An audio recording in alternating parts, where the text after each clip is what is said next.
Merci Robert, c'est assez rare de remonter un tapis rouge pour venir parler. Je remercie en tout cas le comité d'organisation et ton invitation, parce qu'on s'est rencontrés il n'y a pas très longtemps, vers chez toi, dans le sud-est, pour parler d'Occluso, et apparemment c'est un sujet qui plaît. Je vois qu'il y a du monde dans la salle, donc on va démarrer là-dessus. J'ai intitulé la conférence L'arc facial, le maillon manquant de la chaîne numérique. J'ai agrandi le mot partage parce que pour moi c'est un mot important. C'est la première fois que je viens au Dental Forum. Je suis arrivé hier quand même pour en profiter un maximum. Et je ne suis pas déçu, c'est une belle organisation, bravo quand même à tout ça. Et c'est un réel partage. Aujourd'hui apparemment il y a plus de dentistes qu'hier, donc c'est important d'avoir ce lien entre les cabinets et les labos. On en a pas mal parlé hier. Et justement, on va parler de l'arc facial et de ce lien qui, pour moi, aujourd'hui, est essentiel.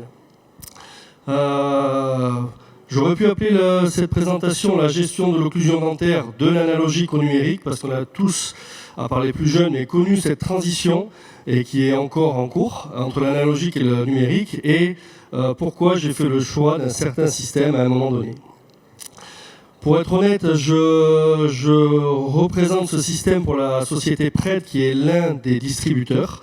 Voilà, alors mon choix, c'est le Zebris. Ça me fait plaisir de pouvoir intervenir pour en parler, surtout pour développer l'occluso, on va dire, au travers de cette société. Je tiens à remercier des personnages importants pour moi, qui s'appellent tous les deux Sébastien, c'est tombé un petit peu par hasard.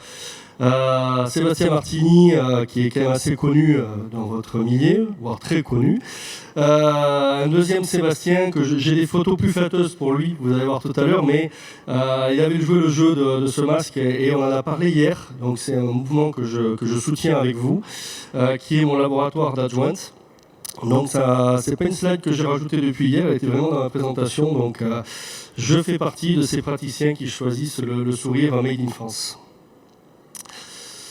Pour me présenter en 2 slides, moi l'occluso, je suis tombé dedans un petit peu quand j'étais petit parce que j'ai intégré une équipe qui s'appelle le CNO Aquitaine, le Collège national d'occlusodontologie. On fait de la formation post-universitaire pour beaucoup de questions et beaucoup de lacunes malheureusement aussi du côté praticien, mais on a quelques labos qui viennent aussi.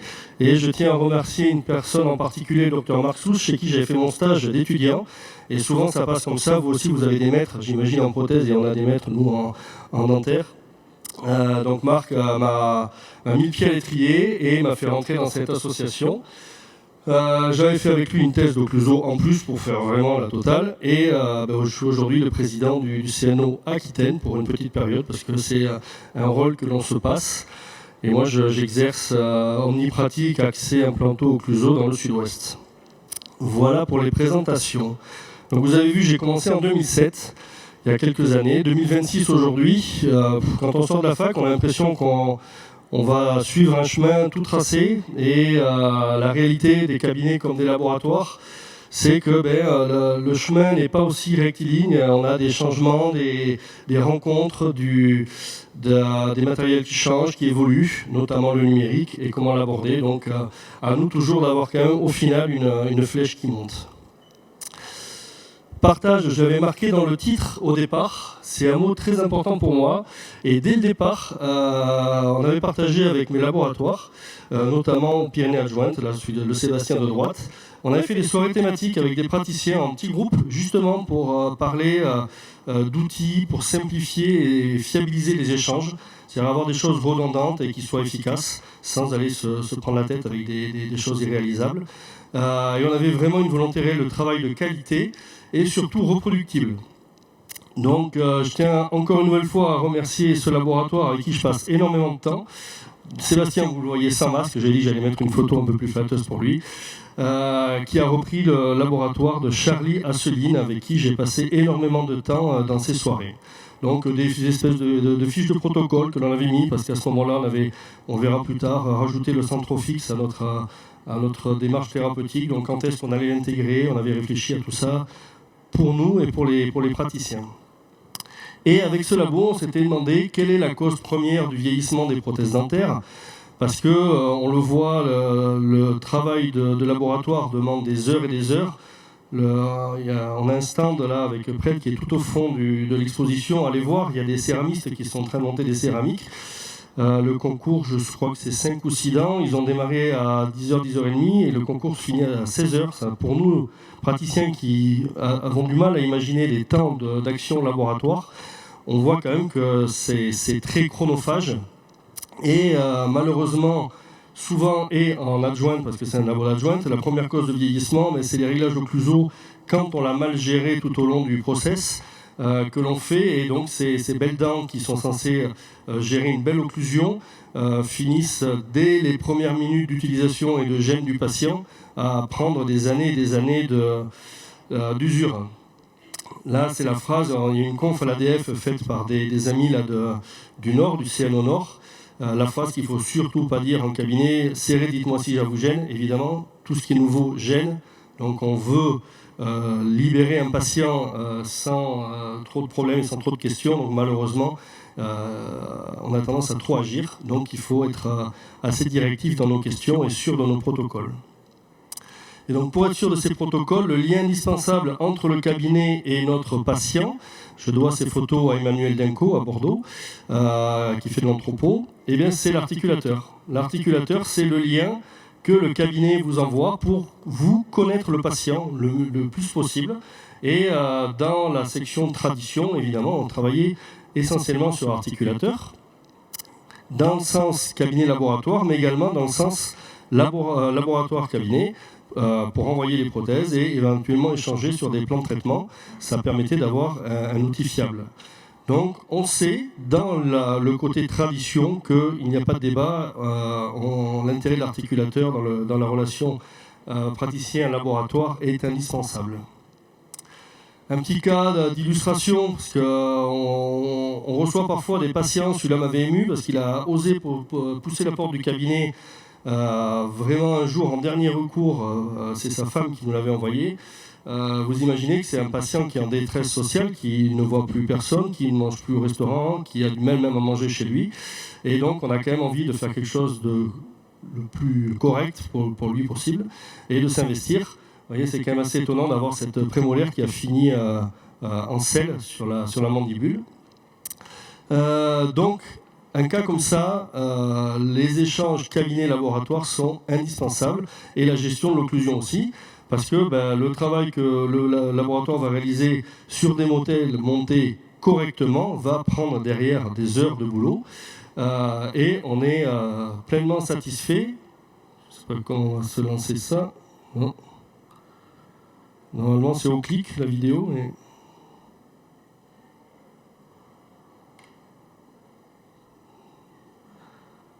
Si tu cliques sur la vidéo, tu peux la lancer normalement.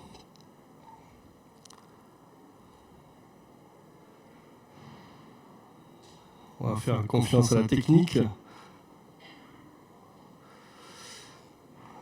Je vais vous la livrer comme ça. C'était la livraison de la prothèse. Et j'ai fait quelques mouvements pour le montrer au laboratoire.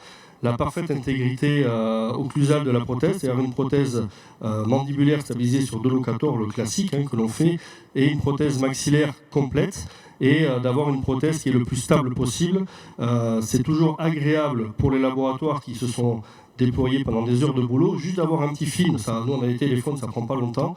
On filme le patient, comment ça marche, un petit sourire, j'envoie ça à Sébastien. Quand il reçoit ça à 14h, il peut se lancer dans une après-midi, il sait que tout d'un coup, on ne travaille pas pour rien. Tradition, on avait mis beaucoup d'outils en place. J'ai beaucoup travaillé avec Aman Gerbar et je remercie Yann Bénétro qui est quelque part ici dans la salle parce qu'il faisait partie de ces soirées qu'on organisait avec ce labo.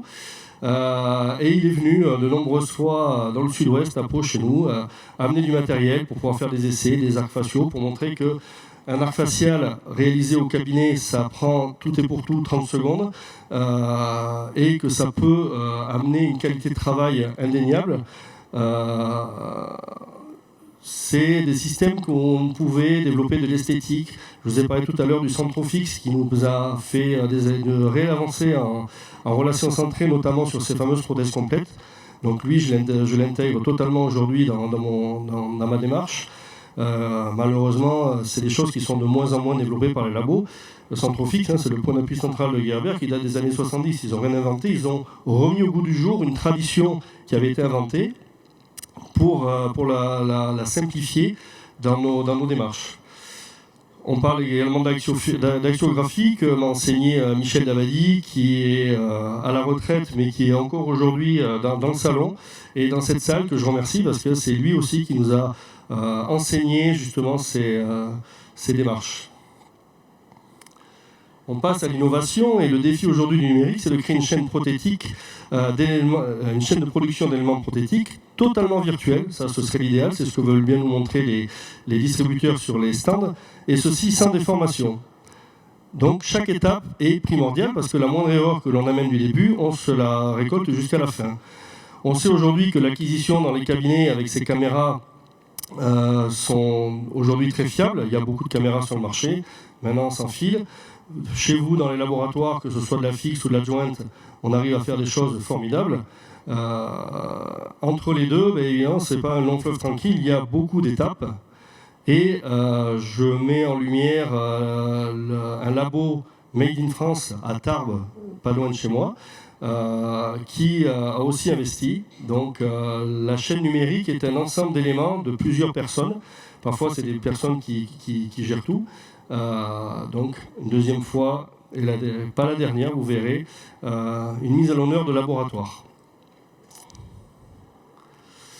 Donc aujourd'hui, on reçoit de belles empreintes. C'est magnifique. Pour nous, c'est très rapide d'acquisition au cabinet. Mais je me posais quelques questions. Parce que nous, qui avions l'habitude de travailler sur articulateur, très naturellement, je me dis, les mecs, ils sont capables de nous sortir des empreintes numériques. Tout de suite, on va avoir des articulateurs numériques et ça va bien se passer pour tout le monde. C'est quand même pas aussi simple que ça, parce que l'articulateur existe, mais il faut bien mettre les modèles dedans. Et sans arc facial numérique, on régresse, c'est-à-dire qu'on revient à une table de montage pour les cas où vous montez les modèles avec une table de montage virtuelle, ou si on travaille directement sur les modèles, là on revient carrément à un occluseur. Il arrive à faire quelques mouvements, mais comment les fait-il? Ça, c'est peu évident. Donc, à un moment donné, on se gratte la tête. C'est-à-dire qu'on veut faire du numérique, on a mis en place pendant des années des solutions traditionnelles, et tout d'un coup, au niveau de l'innovation, il faut bien qu'on trouve le parallèle. Donc, on veut faire un montage sur articulateur virtuel, et pour moi, c'est une évolution plus qu'une révolution, parce qu'on va garder des concepts que l'on a déjà mis en place, en les mettant au goût du jour. Et ce fameux arc facial que j'utilisais, je l'ai retrouvé à un moment donné chez Aman, parce que vous avez vu que j'utilisais beaucoup Artex. Et pour moi, une société qui était quand même sérieuse en occluso, en analogique, d'intégrer ces solutions numériques avait pour moi quand même valeur à mes yeux. Donc je me suis intéressé à Zebris. Je me dis, qu'est-ce que c'est que ce Zebris? On entendait un petit peu de loin sans jamais vraiment rentrer dedans. Donc c'est une société qui est basée au sud de l'Allemagne, dans la montagne à la frontière de la Suisse. Et j'ai découvert que Zebris, c'est pas que de la dentisterie, hein. Ils font aussi d'autres éléments de développement. Et surtout, Zebris, ça date pas d'hier, ça date de 30 ans. Alors j'ai dit, c'est quand même, ils ont déjà développé des systèmes numériques alors que nous, on était encore en analogique. Et ils sont essentiellement développés dans le domaine de la biomécanique. Ils ne font pas que du dentaire, hein, vous allez voir, parce qu'ils font du médical. Zebris est très connu des podologues, c'est la Rolls en fait, hein, de la podologie.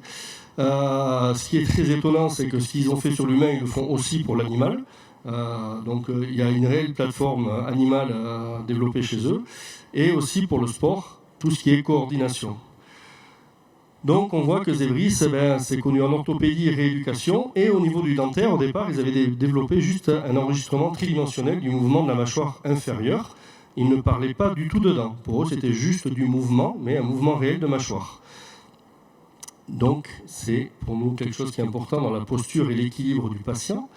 Donc Zebris, société mère, développe des produits pour différentes marques. Donc moi je l'avais découvert par Aman, Zirconzane là en noir et vert, mais du coup avec la société Pred qui me soutenait dans cette recherche, on a décidé de travailler directement avec la maison mère en Allemagne. Bon, un petit clin d'œil pour eux, c'est du verre et du verre, j'espère que ça leur portera chance et que ça nous portera chance aussi. Je mets un petit peu ma casquette d'occluso avec le CNO, parce qu'on sait évidemment qu'un montage sur articulateur, c'est primordial pour mettre le modèle maxillaire dans les bons plans de l'espace, par rapport au plan d'occlusion et aussi par rapport à l'axe charnière. Ceci au niveau du cabinet pour faire des analyses précises. Vous transférez à vous des éléments fiables pour travailler, d'autant plus que les prothèses sont complexes, on l'a vu ce matin avec le premier conférencier, que vous réalisez un travail prothétique précis aussi avec la sensation de livrer le meilleur sans avoir beaucoup de retouches à faire derrière, et pour nous un contrôle de qualité précis. Mandibule évidemment, OIM, ORC, ça c'est un choix. Aujourd'hui on arrive à parler de cinématique mandibulaire. Avant, il fallait qu'on fasse des axiographes. Alors, je ne ferai pas lever la main pour savoir qui a réellement, en tant que praticien, utilisé l'arc facial, parce qu'on fait le mea culpa dans les formations. Finalement, je trouve qu'il y a peu de confrères, dont beaucoup sont des copains qui l'utilisent, ne serait-ce que l'arc facial. Donc là, je ne vous parle même pas d'axiographie. Aujourd'hui, on arrive réellement à avoir une axiographie et un mouvement réel de mastication. Toujours Emmanuel Denko, dans ses cours, qui rappelait que sur un montage sur articulateur correctement fait, l'axe de la mandibule et l'axe de l'articulateur sont en parallèle, ce qui permet d'avoir un mouvement de fermeture cohérent par rapport à ce que propose le patient, par rapport à un occluseur que l'on retrouvait en numérique, et qui malheureusement intègre beaucoup de prématurité en postérieur, et pour nous, ou pour vous en simplicité, des couronnes en sous-occlusion. Donc on parle un petit peu de déterminants antérieurs et postérieurs. Il y a une concordance entre les pentes condyliennes et les pentes incisives au niveau des guidages, notamment en propulsion, soit en désocclusion quand on fait de la fixe, ou en amovible pour avoir une stabilité mutuelle. Donc pour nous, ces éléments sont quand même à prendre en compte chez les patients, et je pense qu'on le fait vraiment trop peu aujourd'hui. Parce que, par simplicité, on a plutôt choisi des valeurs arbitraires. On a vu que les patients sont uniques. Et pourtant, on a choisi de travailler depuis des années, moi le premier, avec des valeurs arbitraires qui sont déjà très importantes. Mais tout à l'heure, sur une conférence, Michel parlait, le fameux Michel Dabadi dont je vous parlais tout à l'heure, on peut avoir des patients avec des pentes à 70 et des pentes à 20, et ce n'est pas du tout le même patient. Pourtant, on les traite tous de la même façon. Donc j'en reviens à ma question. Là, j'étais un petit peu bloqué là-dedans avec mes caméras, mes belles empreintes et mes connaissances en occluso, où j'avais un certain blocage. Donc l'articulateur virtuel, comme un occluseur, ça fonctionne quand même globalement bien pour des cas encastrés. Il ne faut pas aller chercher de la complexité à tout va. Donc les petits cas encastrés fonctionnent très bien. Mais ces cas encastrés, dès qu'ils sont dans des secteurs un petit peu compliqués, comme un secteur antérieur, vous avez ça, vous pouvez très bien réaliser des prothèses, le logiciel ne va pas vous bloquer. Est-ce que réellement, bout à bout, vous tombez comme ça? C'est plus compliqué. Maintenant, on a des prothèses qui sont tellement dures que les retouches sont impossibles ou très longues. Donc on aimerait avoir un peu plus d'éléments dans ces cas-là.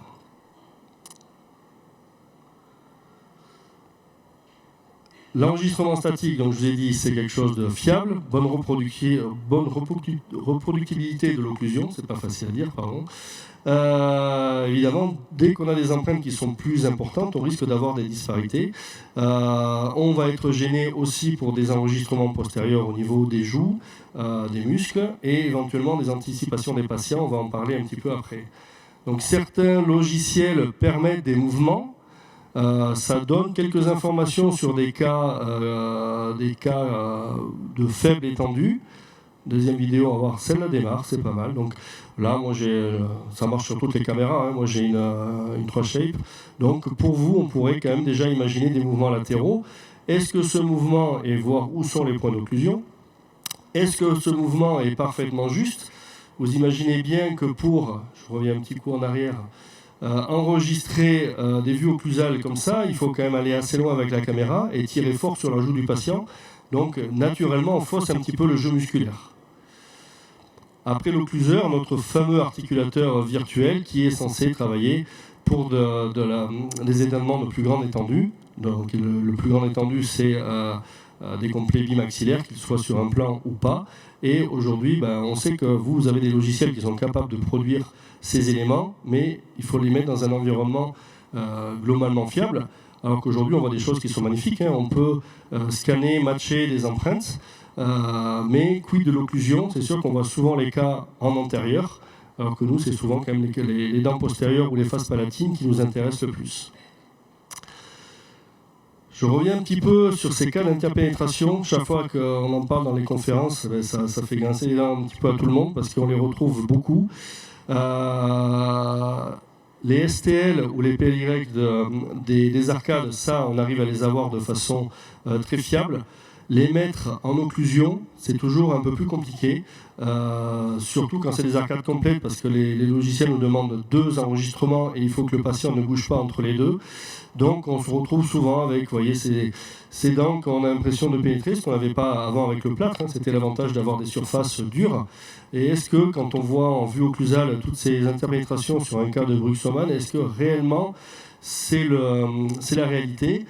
Ça peut être expliqué par les mouvements lors de l'enregistrement. Maintenant, les caméras ont beaucoup d'IA pour nous simplifier la vie, mais j'ai l'impression que ça nous simplifie un petit peu trop la vie en prenant quelques raccourcis. Et parfois, il n'y a aucune explication. On prend l'occlusion, on n'est pas satisfait, on efface l'occlusion, on la reprend, c'est pas beaucoup mieux, on l'a fait 2-3 fois, le patient commence à tétaniser un peu, donc finalement, on envoie nos empreintes. Ce que je fais maintenant quasiment de façon systématique, c'est d'enregistrer l'occlusion avec des papiers et de l'envoyer au labo parce que ça permet au moins d'avoir une certaine concordance et validation. Si vous voyez les points au travers sur toute leur surface, vous dites oui, ça traverse bien à cet endroit-là. Voilà, au cabinet, ça prend 2 secondes et je pense que pour vous, c'est quand même visuellement très important. Ça, c'était pour le côté occlusion tradition et on va rentrer un petit peu plus dans le Zebris. Donc aujourd'hui, on n'a pas beaucoup d'acteurs. C'est que par rapport à ce que j'aurais pu croire avec le développement du numérique, on a des dizaines et des dizaines de caméras. Dès qu'on parle après d'enregistrement de fonctions, il y a moins de monde. On a un petit Français qui a fait beaucoup parler de lui il y a peu de temps, le Mojo, qui est maintenant Shining, qui arrive, qui est juste en face de la porte d'entrée, des Chinois, mais qui arrive avec des systèmes, des idées aussi qui sont différentes. Vous avez vu que les systèmes d'acquisition ne sont pas les mêmes. Donc nous, il faut aussi qu'on fasse un petit peu le tri là-dedans. Pour parler du Zebris, donc au départ, il ne s'intéressait pas aux dents, comme je l'ai dit, c'était que de la biomécanique, donc il y avait un fantôme, et on enregistrait le mouvement condylien, le déplacement de la mandibule par rapport au maxillaire, on regardait un petit peu les pathologies qu'on pouvait avoir au niveau articulaire, musculaire, etc.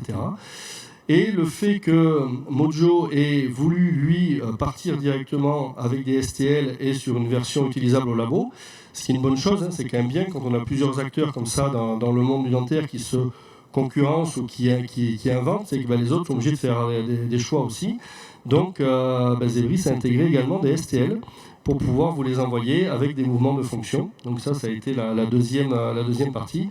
Et c'est quand même le même format XML d'envoi entre les 2 versions. Alors le choix pour moi du Zebris, en dehors du fait que je travaillais déjà avec une société Aman pour ne pas la noter et que j'avais quand même confiance dans ces choix, c'est que c'est peu encombrant dans mon cabinet. Je l'ai sur une petite table ici avec un ordinateur dédié. Je peux l'amener face au patient et pour moi voilà, c'est quelque chose déjà au niveau ergonomie de très facile. Donc au niveau du laboratoire, vous allez voir qu'il y a plusieurs choix d'envoi. Après, il faut faire le tri parce qu'il y en a certains qui vont moins nous intéresser. Donc là, on le voit mal, mais c'est Digital Facebook. Donc on peut faire ne serait-ce qu'un seul, que l'arc facial, ce qui était ma demande de départ. C'est ce qui me manquait par rapport à ce que je faisais avec l'Artex. Donc quand on fait un arc facial, on met en place la partie supérieure qui a des caméras, en fait, dessous. On a 4 petites caméras qui shootent le triangle qui est sur la partie inférieure. Et on peut choisir de travailler selon la base du crâne, le plan axion orbitaire, ou la plante camper, le point sous-nasal, que l'on fait là, sur ce cas-là. Donc, avec ce développement, on doit donner à la machine la position des tragus, le point sous-nasal. Donc, on a le plan camper. À partir de là, on positionne un arc au niveau des dents pour voir où se situe le maxillaire supérieur. On shoot et on envoie. Réellement, on a parlé ce matin, parce que ce système est en lice pour le prix d'innovation. Au cabinet, c'est pas plus long que ça, je vous l'ai expliqué, ça prend réellement 4 minutes de faire un arc facial numérique. C'est-à-dire à peine plus que l'arc facial traditionnel qu'il fallait déjà faire. Mais c'est quelque chose quand même qui est assez court. Et pour des cas juste d'analyse où bon, j'ai pas trop le temps avec le patient, c'est quand même intéressant de pouvoir proposer ça. Pour me simplifier la vie, j'envoie tout sur le même fichier, c'est-à-dire que je fais mon haut, mon bas, mon mordu, et dans le choix que j'ai dans ma caméra, on peut aussi faire une simulation pré-préparation et préparation, et en fait j'utilise ce 4e envoi pour scanner ma fourchette, pour pouvoir l'envoyer au laboratoire. Donc le laboratoire, il reçoit par 3Shape mes 4 fichiers, plus un mail avec le XML, donc il y a un lien direct, c'est très rapide. Ça, c'est nous, c'est ce qu'on envoie, et après, le labo doit, c'est pour ça qu'on a besoin de cette partie, matcher le modèle maxillaire sur la fourchette. Donc vous voyez que c'est une fourchette qui a été modifiée. Avant, elle était très lisse, maintenant ils ont mis des petits points pour pouvoir vraiment avoir des points remarquables pour vous, pour pouvoir les trouver facilement et ne pas avoir de fausses interprétations. On peut après aller dans un module qui est beaucoup plus développé. Donc, il appelle Function and Digital Occlusion. C'est justement l'enregistrement de toute la fonction mandibulaire. On a le choix de paramétrer complètement ces modules. Donc, quand on rentre dans un petit onglet en bas, on peut choisir l'axe, le plan par rapport auquel on travaille. On peut choisir de réaliser des OIM forcés, des ORC. On peut avoir plusieurs axes d'entrée au niveau du mouvement et on les enregistre les uns après les autres, on n'a plus qu'à les choisir. Et après, la partie du bas, on choisit les mouvements. Donc j'ai choisi quelque chose d'assez simple. Pour enregistrer les déterminants postérieurs, je fais faire hors contact dentaire une propulsion et 2 latéralités. Ça me permet d'avoir mes pentes condyliennes et mes mouvements de Bennett. C'est très rapide. Donc là, c'est l'axiographie. Donc tout d'un coup, on va pouvoir avoir des boîtiers condyliens avec des vraies valeurs en un tour de main. Vous allez avoir une ouverture complète, ça c'est plus pour voir s'il n'y a pas de pathologie articulaire. Un guidage sur les faces occlusales des dents, donc propulsion latéralité pour avoir aussi le guidage antérieur.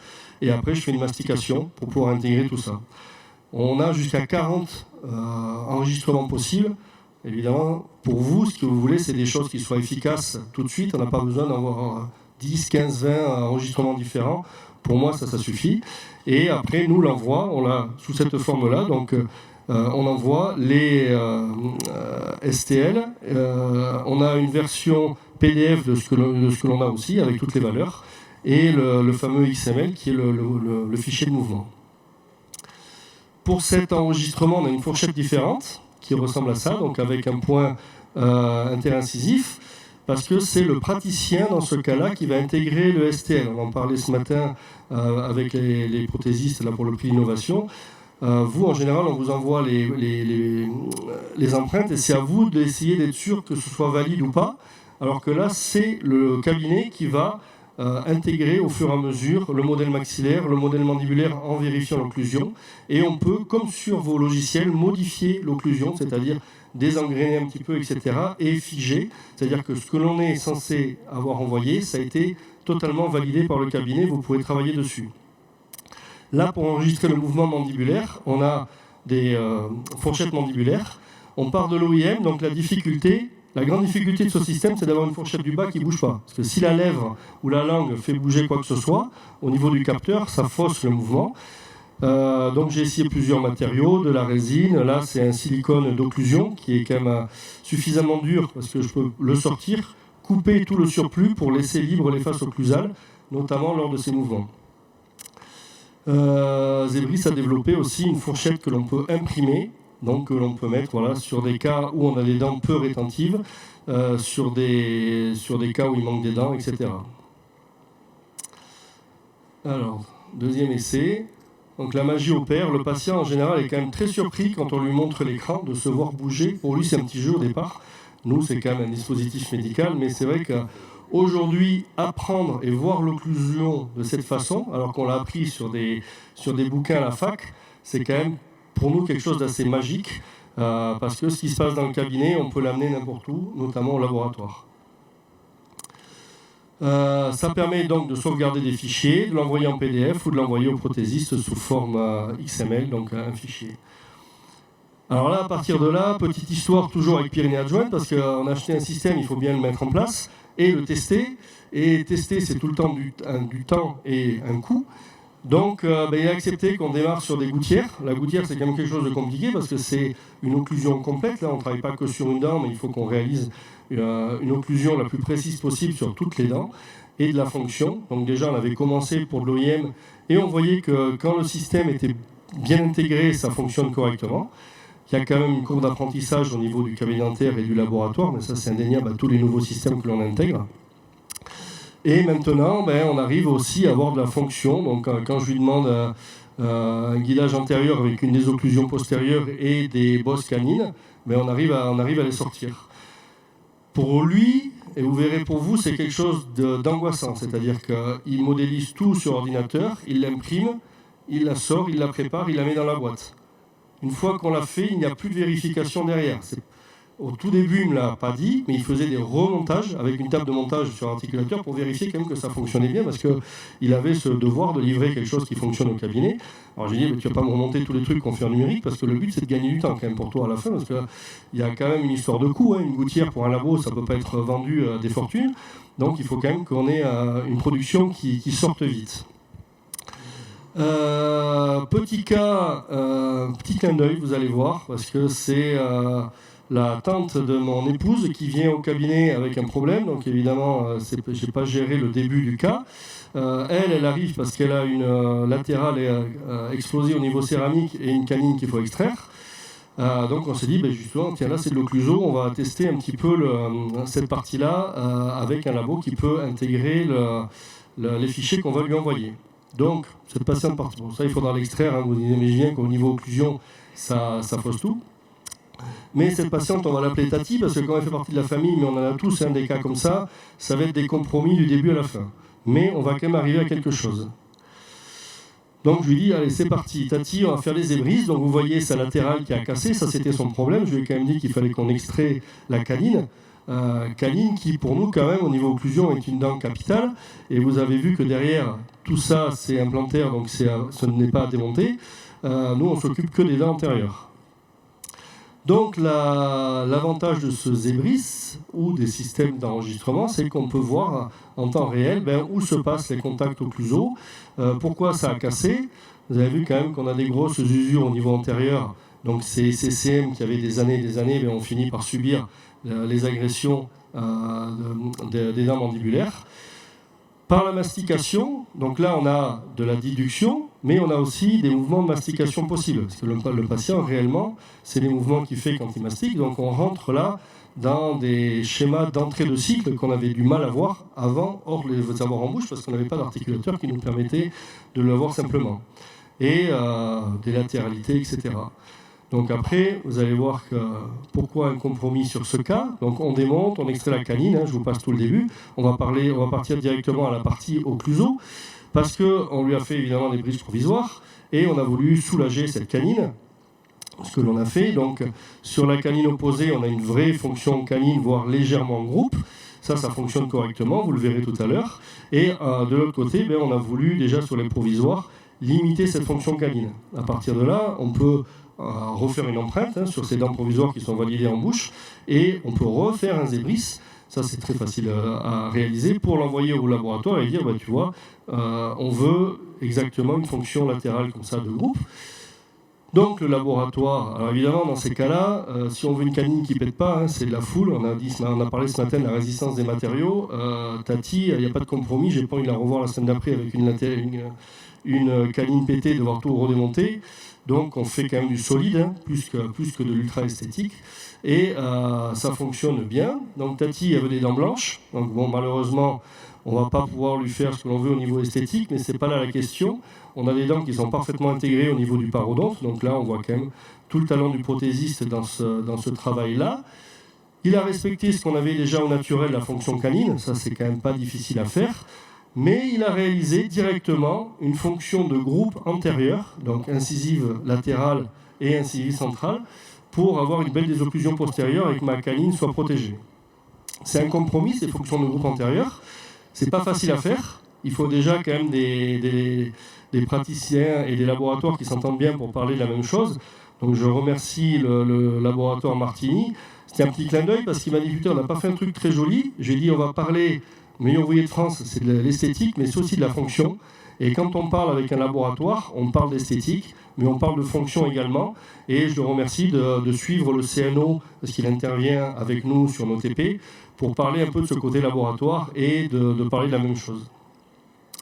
Donc côté laboratoire, nous on travaille essentiellement sur mes labos avec Exocad.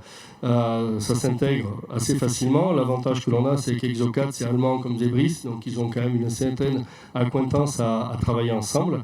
Et ce qui est magique quand on intègre ces fichiers, c'est que tout de suite, donc je l'ai agrandi, les boîtiers condyliens se règlent d'eux-mêmes dans le schéma.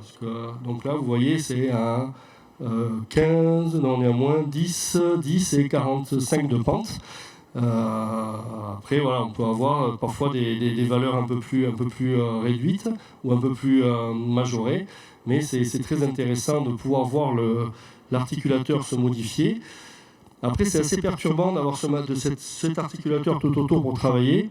Donc naturellement, Sébastien du laboratoire Pyrénées Adjointe, il enlève, il fait confiance au montage et après il travaille juste avec les vues des dents en sachant qu'elles sont correctement montées. Un petit schéma avec le logiciel 3Shape, quand on lance un mouvement. Donc on peut retrouver sur un patient parafonctionnel, vous voyez il y a de belles usures dessus, dans ce schéma comment fonctionne un cycle masticatoire. Et si on intègre une dent, une latérale, n'importe quelle dent, de pouvoir déjà la rentrer dans ce cycle masticatoire. Donc l'intégration des logiciels, j'ai modifié quelque chose, c'est bien d'avoir les labos directement sur place parce que j'ai pu discuter avec eux ce matin. On savait qu'Exocad ça fonctionnait bien et on avait des laboratoires qui avaient des blocages avec 3Shape. Donc jusqu'à ce matin 11h, j'avais encore une croix rouge sur 3Shape. Je ne sais pas s'il y a quelqu'un dans la salle, mais comme ça je l'ai modifié. Et ils m'ont expliqué qu'à partir de la version 2025 de leur logiciel, donc la dernière version, on peut maintenant facilement intégrer les XML également dans ce logiciel 3Shape. Donc certains labos dont j'ai quelques amis qui ne travaillent qu'avec 3Shape pourront également travailler avec ces fichiers. Ce qui était un problème, parce que quand on a des praticiens qui envoient au labo, le labo dit « je ne peux pas travailler avec », pour vous c'est quand même gênant d'avoir ce blocage. Donc, est-ce qu'on peut faire confiance à tout ce numérique dans ces innovations? C'est vrai qu'on arrive à avoir des choses formidables, c'est-à-dire que ce qu'on ne pouvait pas avoir avant, c'est qu'en temps réel, on peut avoir des découpes à plusieurs endroits des arcades, et quand on les fait fonctionner, on peut voir à quel endroit les cuspides touchent, ne touchent pas, etc. Avant, c'était avec des papiers, il fallait faire des photos, faire des marquages, etc. Là, on a tout en temps réel, donc c'est quand même assez formidable. Pour nous, au niveau Cluso, on arrive à avoir des flèches de Guizy, des choses qui sont déjà intégrées, on n'a pas besoin de le marquer à la main, on garde juste le logiciel présent. Et surtout, on peut faire des transparences, c'est-à-dire que là, vous voyez, j'ai diminué le contraste du modèle maxillaire, et on peut voir travailler une mandibule par rapport à un maxillaire et quel point de contact agit. Pour nous, c'est quand même un réel progrès, sous raison qu'on a fait des bons enregistrements au départ. C'est-à-dire que si on a faux au départ, c'est pour ça que la chaîne numérique est capitale, eh bien on a forcément des erreurs à ce niveau-là.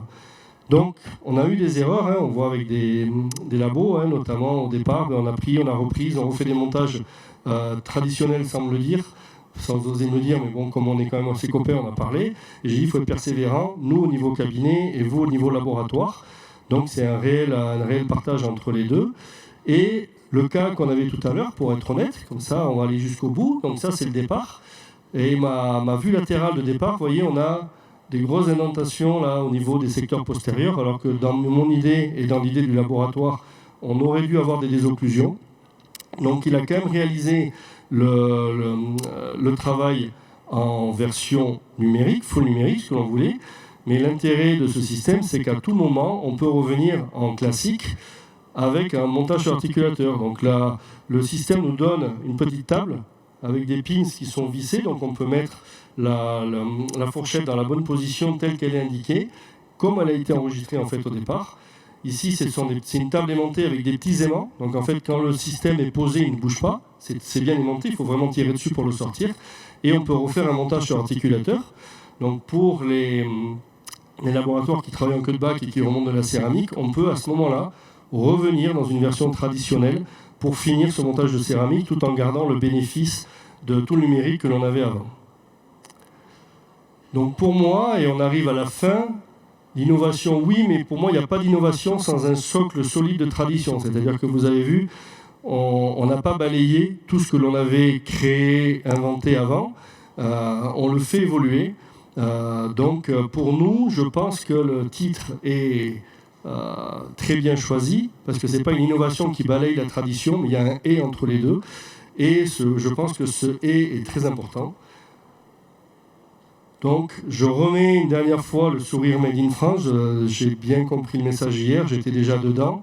J'ai vu qu'il y a des petits autocollants, donc j'en ai pris quelques-uns. C'est des choses que je mets dans mon cabinet.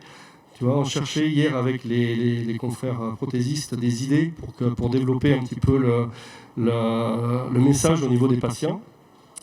Et je pense que déjà de l'avoir, ne serait-ce qu'à des différents endroits du cabinet, et pas juste collé sur une boîte, comme c'était proposé au départ, c'est aussi à nous, praticiens, de faire cette démarche dès le départ, de bien choisir les labos, de bien choisir les partenaires et faire un travail de qualité tous ensemble. Voilà. Donc merci Dental Forum de cette opportunité de présenter ça.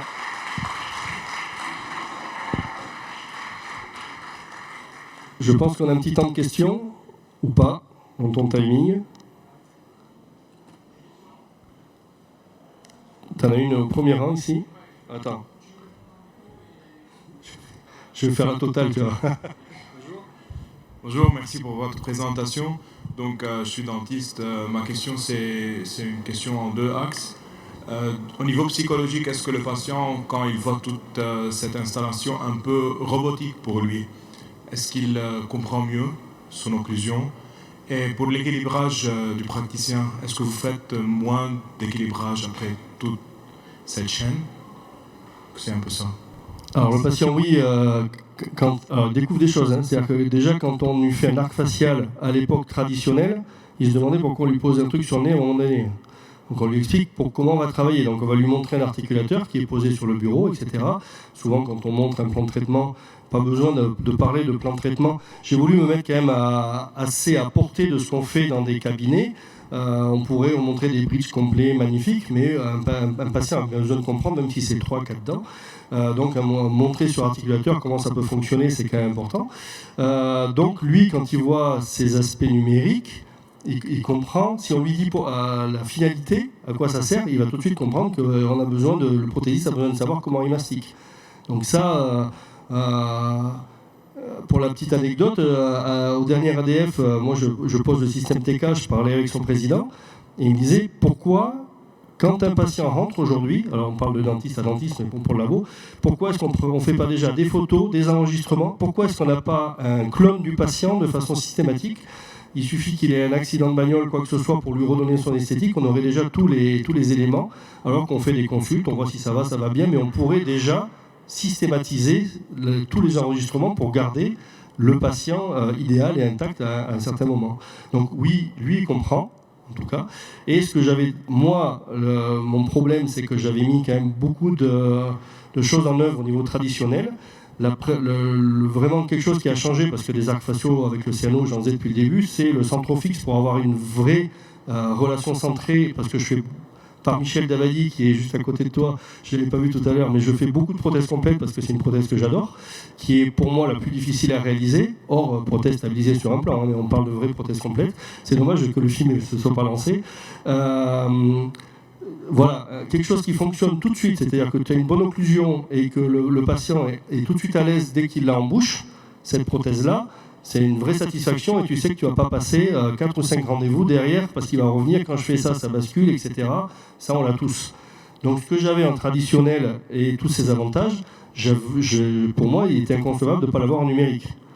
Alors tu vois, il y a des freins, c'est-à-dire qu'aujourd'hui, on est tellement habitué à travailler en traditionnel, et j'ai encore tout le matériel, qu'aujourd'hui, la prothèse complète, on va en parler avec Luc qui passe juste après moi, je la fais encore de façon traditionnelle, tu vois. Donc il faut trouver à quel moment tu bascules, et quand tu bascules pour de vrai, mais il faut que tu aies un vrai retour pour toi, pour le labo et pour le patient. Tout ça, il faut qu'on reste tous copains quand même. Le but, c'est que ça avance et que, voilà, qu'on soit satisfait de nos travaux et que voilà, ça ne nous coûte pas une blinde non plus, ni nous en temps de cabinet, ni en labo, parce que quand on leur fait faire un remontage, autant te dire qu'ils sont ravis. Hein. C'est pour eux, c'est quand même des heures de boulot. Nous, on ne s'en rend pas compte quand on leur demande.